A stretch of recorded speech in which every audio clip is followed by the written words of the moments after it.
Ah. So how long does it take to blend a family? This is a part of my series of short videos for step parents where I'm talking about the fundamentals. And this is a really common question from step parents. The first thing I want to share about this question is that there are very few longitudinal studies that involve step families and blended families. And so a longitudinal study is one where you have a large group of people that you follow over a long time. And that's what it would take to get good data about how long families stay together. I don't know if you knew this, you guys, but sometimes there were people out there that will just say things, and just because they're saying them does not actually mean that the thing itself is correct.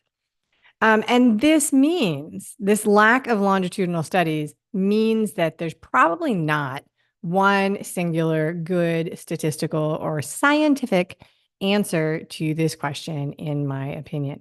Now, you may have heard the answer which goes around, which is 6 to 8 years. This is the stock answer. It's the common answer. If you look back in my interviews, you'll hear me say these things.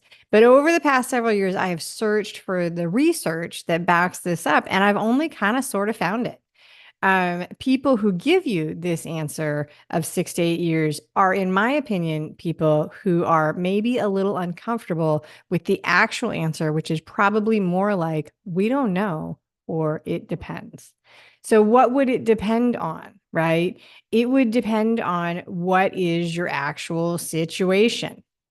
What are the additional stressors in your life? How old are the children? Is there an age gap between the spouses? Is there poverty, addiction, abuse, incarceration, mental health, infertility, behavioral or developmental challenges, personal health struggles for either the children or the parents or anybody else in the family? These tend to be the things that matter towards the how long relationships last, in my research and my opinion.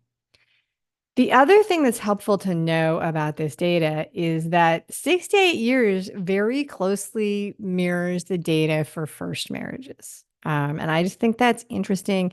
It also closely aligns with satisfaction data and happiness of first time parents.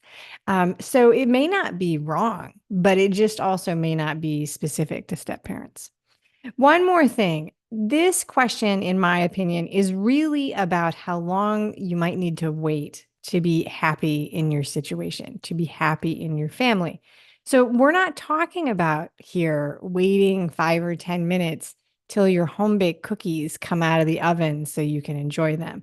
This is your one and only beautiful, unique life. We don't get a redo on these things.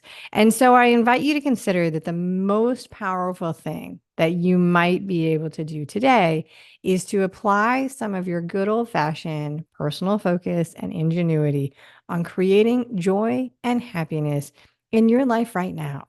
And just take a second to consider that maybe, just maybe, that may not be dependent on how your family is constructed. I want to thank you for watching this video. And if you are looking for self-help tips and strategies for step parenting, please check out stepparentsuccessschool.com. That's also where you'll find the Step Parent Survival Kit.